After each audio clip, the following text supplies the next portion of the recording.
I've always loved the woods, and I love the winter, and I love the winter in the woods, and going to the woods in the winter with the mist and when it's 36 degrees and the freezing mist hitting your face and no one else is on the trails. It's so heavenly to me. And in 2002, I went on impulse late afternoon to one of my favorite trails that's out near Las Colinas. It was the L.B. Houston Nature Trail on Tom Braniff, near what was the Texas Stadium. I was meeting my cousins Rosemary and Tricia for dinner, and are Rosemary and Tricia here? They are. I was reading them for dinner, but I knew that it was going to be something like 6:47 we were meeting them, and it was like 4:45, and I thought, you know what, I'm going to go to this trail I always loved. And so I did, and I went about, let's say I'm about half a mile in on the trail, and I loved it. I love the sound of the crunchy leaves when it's like 34 degrees and the ground's been cold a long time, and there's just something about being able to see the sky through all the tree limbs when the leaves have fallen. It's just, there's something about it. It also makes spring even prettier. But I love that atmosphere in the winter. As I'd gone about maybe 3/4 of a mile, I knew this loop very, very well. It goes this way, and then it curves, and then it makes a big U all the way back. And so I'm now getting to the point where about 3/4 of a mile in, it starts curving into the horseshoe. And at some point I'm going along, and again, it's a very, very low cloud cover. You know, those gray, very low, misty, cold, icy winter days that everybody else seems to think isn't pretty and I think is gorgeous. And as I'm walking on that, I see just a little ray of light kind of peeking through, just stabbing, like the sun, you know, where it stabs, and it was very pretty to me. And as I saw that happen and I was getting closer, I could see over here, again, it's the things I notice, seriously. Because I think a lot of people wouldn't have seen this, but I just saw something over there, and it looked to me like there was a guy way over there, you know, off the trail and way down, not anywhere near where I am yet. It looked like there was a guy there standing beside the tree, and I thought, well, he's probably urinating or something. I mean, you know, it's in the thing, whatever. He's behind a tree. But I noticed that as I got closer and closer and closer, I wasn't paying a lot of attention. If you haven't figured out by now, I'm not one of those people that just seems to look for reasons to be scared. I'm just not.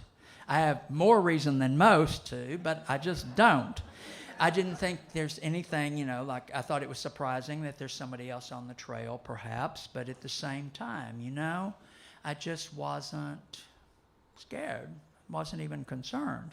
But as I got closer and closer, I could see there's the tree, and he's kind of over to this side. And now, as I get closer and closer, he's kind of obscured behind the tree. And as the trail gets over here and is now starting to turn away from him, I can see that he's now on this side of the tree a little bit because of the way that the trail is trajectorying. And at that point, I'm now turning and I'm walking away from him because, after all, I'm going in that direction. And at that moment, then, I turned around, because it's one thing to not be concerned about what you're seeing when it's in front of you. It's another thing to not be cognizant of what might be behind you. And I decided I need to assess this. It wasn't any big deal. It's just, let's assess this, you know, like taking your tire pressure or something when you're taking a trip. So I did. I turned around, and he was now about 2/3, actually about 3/4 on this side of the tree with his back to me, and he's not moving. And I just don't understand. And then I realized something. I know it looked like he had a bandana or something around his neck, because there was something red there. And then all of a sudden I realized that this red thing is going up. And I just keep looking up. more and more, until it reaches that branch, and I realize this man is hanging. This man is dead.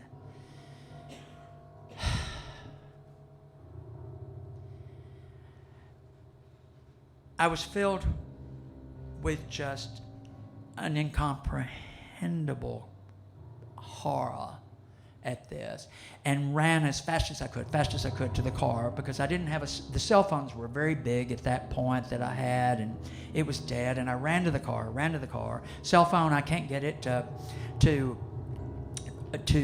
charge, because I don't have the right charger, and I actually go to a payphone, and I have to get change, and I go to a payphone, and I call the police.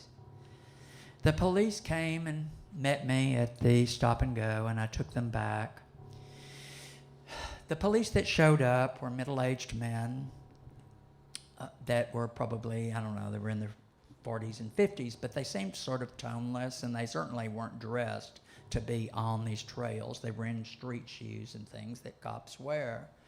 And it took me forever to walk them to this.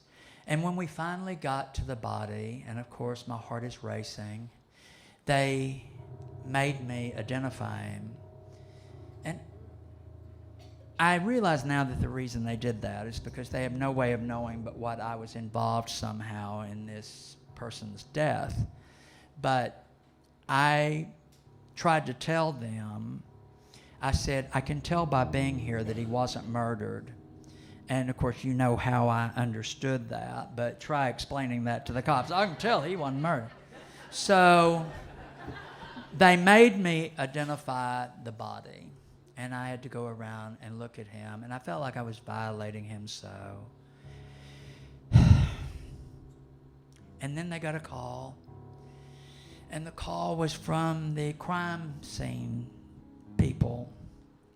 And of course, I volunteered to go. I know the trails while they're there, and I go to the trailhead and meet the crime scene people, and I lead them in then. And so each time I did that, it would take between 30 and 45 minutes, the whole thing. By the time I got back with the crime scene people, it was now officially dark. And that's when they got the call that now the medics were there with the gurney. And I again volunteered to go to the trailhead to meet them, because how else are they going to find their way in? And I did, and I walked with them. The gurneys are apparently quite heavy. They don't, they're not made for this. These are trails that are kind of rutty, and of course they're also semi-frozen because it's been freezing at night, and it just took time. And so me walking along with this, but in a scene that absolutely is something that would be hard to replicate in any horror movie, as I'm with them rolling this gurney, and we come around that corner, the crime scene photographers are strobe lighting, taking these pictures, which illuminates in the pitch black, where absolutely nothing but black mist fog again, and then boom, illuminating a hanging body. And as it did that, and I'm going with the gurney, you could see that at that time of night, then the fog is rising from the forest floor. You've seen that. And there was just nothing so terrifying. And when I got there finally with the gurney, once again, I was forced to identify the body. I don't know what that was about. And then they told me I was free to go, and I said, I'm not leaving. And they said, you're not leaving? And I said, no. And in my heart, here's what I was thinking. No one there was the least sensitive to this man. And I understand that. This is what they do for a living. They have to desensitize themselves. They've seen this many times. It's a protective mechanism, and it also, you get jaded. But by being forced to identify him, I can tell you he was probably 28 to 30 at the oldest, maybe 185 pounds, Obviously had the body of a worker. I mean, somebody, it wasn't like somebody that works out, it was somebody that works with their body. He was either a light-skinned Latino or Anglo. But I felt very protective. He was alone there, and no one cared. They did, but they didn't. So I stayed. And then they went through all of their thing, and then when the time came and I wouldn't watch as they cut him down and they put him on the gurney. But I made sure that I walked with the gurney all the way out. And it was very much like, I think, in war, when you walk with the caisson in a funeral. And when we got to the parking lot and they put him in the ambulance or whatever it was, I was free to go then, and I joined my cousins for dinner.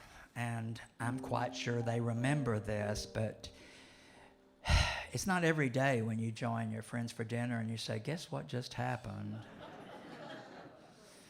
But boy, did I have a story.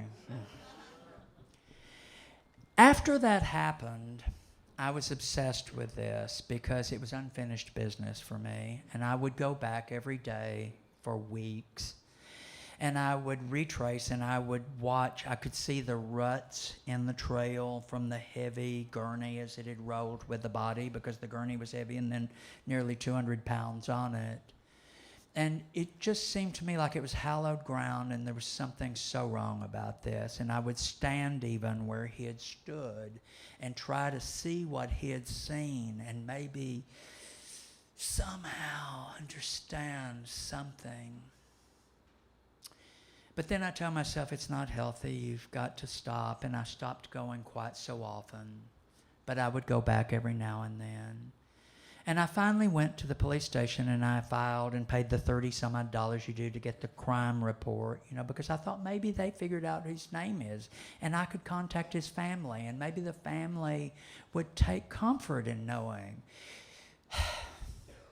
that someone had cared.